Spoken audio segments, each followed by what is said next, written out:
Welcome back to Second House Remote Viewing with another session debrief. Tonight it is January 24th. We are bringing you a session which was targeting a date range of January 24th to January 31st, 2026.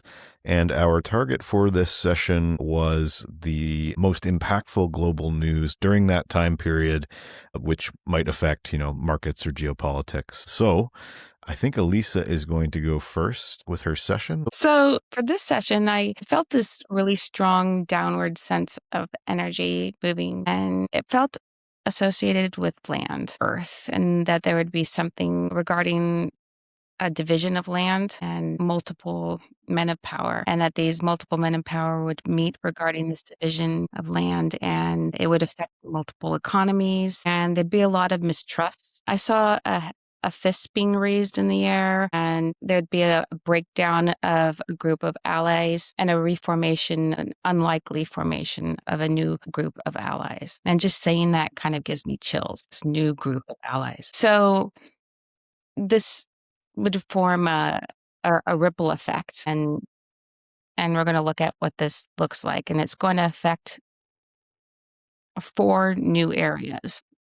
This original breakdown of one territory, of an expansion of this border, is from one leader of one country, which I won't name, is going to affect more than just one economy, as I said before. And it's going to anger all these other individuals. And so its original intent is for and from expansion. But what ends up happening is that it causes this unlikely ripple effect in places that are completely unexpected, and a mistrust that will never be forgotten. So this is a pivotal point, a pivotal moment, and something that is very important in time. So I saw these 4 distinct areas, and that's really important to kind of note. And as we look over these days and kind of track the time that we're looking at in particular regarding this tasking, it'll be interesting to see, what this ripple effect kind of is and where these 4 areas are, because they weren't clustered together. And it wasn't like they were neighboring areas at all. I'm interested to see. Yeah, we don't have too long to wait. So, it'll be interesting to see. One thing I noticed here too was this kind of wavy line that you have that kind of comes up in this session quite a bit. I had a very similar shape in my ideogram too. Mm-hmm. Don't know if it means anything or not, but definitely that kind of almost number 3 kind of embedded in this line. Mm-hmm. That just jumped right out at me. But yeah, it's interesting. But when I first started the session, I heard this thunderous drop, thunderous dropping sound. And it was like this loud sound. And at first I didn't know if it was like a earthquake or some kind of earth opening up. And then I realized it was just division of land, division of property, but it's something fast and it's coming. So it'll be interesting to see. Yeah, for sure. I think we all kind of had some similar sort of vibe to the sessions that we did. Did you have anything else in yours that you wanted me to run over? I mean, overall, my session just kind of felt like this, it was a mess. It was like something that there's just going to be a lot of fighting and like hands and fists raised in the air. And it was going to be really embarrassing for one particular country to see their leader have their fist in the air. But there's going to be a lot of anger and a new group of unlikely allies too. That's an interesting data point. Yeah, I think that I'm interested to see who these unlikely allies are. Mm-hmm. Yeah, me too. Well, that is a solid session, and yeah, I think we've got some correlation in some of the other sessions here. So, David, do you want to bring us in next here? So that number 3 shape is my main ideogram for this session. You've got it too. A bunch of number 3 shapes. And I've got multiple lives, chaotic, busy interactions, tension and concern, people versus a physical and symbolic barrier. So I think we're on the same page describing the same thing here. Skip to the summary. My conclusion from all this is a main party withdraws from a border dispute. This is like an ongoing argument over territory where there's a load of historical baggage to this, and where you might have nation states at the table negotiating, but within those nations, there's going to be different groups, some of which are kind of still really upset about whatever the backstory is to this territorial dispute. So the media is treating this as like a one-off thing, right? They're just ignoring all the context and being like, oh, there's this border dispute that's come out of nowhere. We don't know what could possibly be going on here, and it's a bigger story than that. It's more of like a media kind of approach to the story. They dumb it down. Yeah. Like that's what is going to be the news. They're not going to be like, hey, this is really nuanced and all sides have valid claims and maybe they should have a good conversation together. No, it's going to be like, oh, bad people shout at other bad people. The usual, I'm sure, right? But so the outcome of this withdrawal of a key party. So we've got 4 parties, I think, who are kind of involved in this negotiation. One of them is leaving. That is going to upset the apple cart. So that may cause this like new reconfiguration of alliances, like resetting of the balance of power. So that could be the unlikely allies. And I tried map location. I think this didn't quite work because one of them was the Caribbean, and I don't think there's any major international border disputes going on in the Caribbean at the moment. I may be wrong. But the other one came out as Greenland, which is in the news. So, maybe that could have something to do with it. But confusingly, this was about a physical border. And I was wondering whether this was like, these are kind of old border posts that were built under a previous regime, a previous order, but they're still there and they're kind of symbolically important. So, that was reminding me more about Ukraine, maybe plenty of old border posts built under a previous regime knocking about in that part of the world, I guess. Yeah. So this is being fought over internationally, but it's symbolic. There's historical baggage. It's a complicated, nuanced kind of thing. And there's a lot of energy going into manipulating perception of events here. But, there's a bigger story which we shouldn't lose sight of. Anything else in here today? Well, yeah, the outcome is good, right? All of these, everyone's fighting over this turf. Right, and you got the conservatives or the old-fashioned people or the people with long memories who are upset about the historical aspect to this, and then all the other groups and the politicians and the globalists and whoever else is playing at this table. They're all acting, more or less selfishly, more or less transparently, but out of the chaos they create, there is actually going to be a good outcome. Maybe not immediately, but this is inadvertently going to end well. But I don't have a timescale for when that will be. So I think that's my session there. Right on. So some similar themes and even a few fairly specific pieces of data lining up there. The 4 different players, the splitting of land and everything. My session has some similarities as well. So I'm pretty sure I actually got 2 separate events. I ran my first session for this tasking on the 20th, and I got this feeling of a situation, like there was a life and then something descending and a situation with this life just spiraling out of control. And then there's my kind of 3 lines here. Then I wrote down the number 3 there.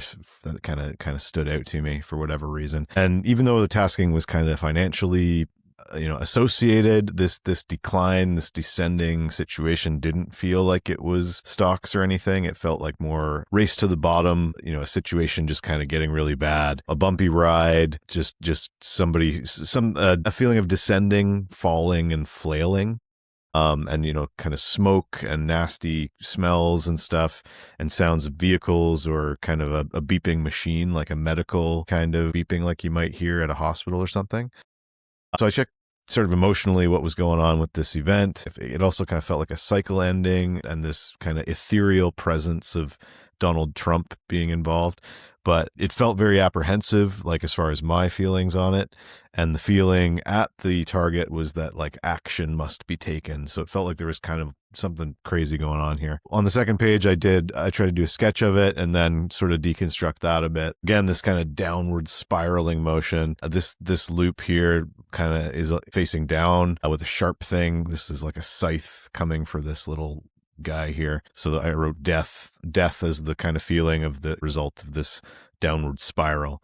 And I had flags on the ground. These flags kind of look like guns a little bit. I had kind of this idea of people pointing fingers away from each other, assigning blame.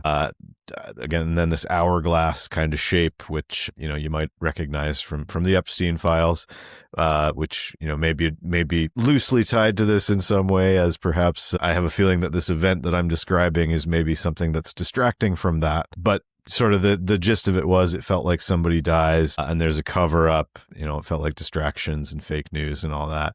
So I did this session on the 21st of January, and I'm pretty sure I got feedback on this today. I think today, the 24th, with the shooting in Minnesota, the guy who was killed, the protester who was shot, they took a gun away from him. And then they shot him while he was on the ground. And anyways, a pretty horrible situation. Still very much evolving. Just kind of broke in the news before we hopped on the stream here. But yeah, at the end of it, the next morning, this would be on the 22nd, that I wrote these notes. That data point about the ethereal Trump presence at this event. I felt like, and maybe this is the part that hasn't happened yet, but that this event would lead to some kind of neutralizing of his power, or, some kind of restraint against, more of this kind of stuff happening. So hopefully we'll see something of that nature coming out of this terrible news. But that was the first item I got. Then I did another session yesterday on the 23rd. I just did this one in the car while I was a passenger, not while driving. And this one started off a little bit different and had kind of a pretty complicated ideogram here. So I started with this feeling of life and this kind of weird shaped thing. It kind of felt maybe like a land mass with a sharp kind of pointy bit on it, and this kind of very clear break between two different kind of shapes. And it's the feeling there was something broken that had been previously connected. And then usually the second half of my ideograms like this are kind of a bit more of a sketch zoom in of the story here. So it felt like sort of oppression of the public sphere. Maybe there was a death, and I could have just been still bleeding in from the previous session here, but I had these kind of layers of oversight, and these different layers were kind of burning it all down. The story in the public wasn't really the same as what was happening behind the scenes, but it felt like sort of power slipping away, the breaking of an alliance or a conflict at the end of it. And the AOL I got was Iran here, also Minnesota. But it also felt like there was something subversive, sort of cloak and dagger. So I had this kind of visual of daggers crossing, this kind of little, weird bird mask, secret society looking thing. This phrase, burn it down. AOL of fire was kind of the first thing that came up. I had kind of fire on this structure with layers of oversight. Anyway, kind of weird high level stuff for the first page. And then the second one, I said, move to the key element of this event. I got something going up and over from a man-made structure. It felt like a vehicle with life in it. I wrote AOL ship or aircraft carrier for this little boat-shaped guy here. I also had water kind of beside it, and this wave heading towards a building or a structure. It felt like more of a wave of force than like an actual physical wave of water. So then I said, what happens with this situation? And I got kind of a big explosion or energy release. So why is this event happening? I got inflammatory rhetoric, popular uprising, but also sort of underground influence. So it felt like a situation that was no longer tenable, something under the surface that was kind of creating dissonance throughout a larger situation. And so I asked what's creating the dissonance, and I got structured messaging or direction from within. So I don't really know what that means, but it felt like kind of, shady stuff going on and use of subversion or sneaky tactics. So I wasn't getting a lot of clarity on what these situations were. So I decided to do another ideogram and just said, okay, where does this occur? I got this little kind of a plane and a boat, and then this main story was over here in the box, and it was this this shape from the start, this shape that I felt was like a landmass. I got this landmass kind of thing with airplanes heading towards it, and I kind of felt like it was Iran, but I did a map dose anyway, and I got this one ping over in the Middle East kind of area, maybe Iran, Israel, something like that, and another ping kind of over more in the United States kind of area. So I'm wondering if maybe it's a conflict involving the U.S. and Iran, or it's also possible that my ping over here was related to the first story. So yeah, that was all I got on my stuff. Definitely some similar themes there, though. Division and breaking apart of alliances and things like that all sort of came through. I think, David, in your session I saw up and over as a thing in yours too regarding the situation. I don't know if that meant anything to you, but me neither. I don't think that really meant anything to me. That just came out, didn't know what it meant, moved on. So yeah, it matches up with yours. Well, we live in interesting times for sure, don't we? I think that's it. We now need to get this video out super quick so that we're not predicting the past. I already did that once today. So no, that's great. Thanks everybody for your awesome sessions. And if you're enjoying this as well, you got to like, subscribe, share, push the buttons, tell all your friends. And if you're not enjoying it, tell us what you would be enjoying instead. Tell us what you want to see more of. That'd be great. We'll be back to our monthly news predictions and financial checks here shortly before the beginning of February for our monthly news. Thanks for watching, everybody. And yeah, let us know in the comments what else you'd like to see. There really are no limits on what you can do with this remote viewing stuff. But it is not 100% accurate. None of this is advice of any kind. That's right. Particularly not financial or geopolitical advice. Or medical advice. Or medical advice, yeah. Important one. Did we do anything that could be misconstrued as medical advice today? I don't think so. Not unless you're Greenland. Well, it'll be fun to see how this pans out. Hope for the best. Goodbye. See you next time.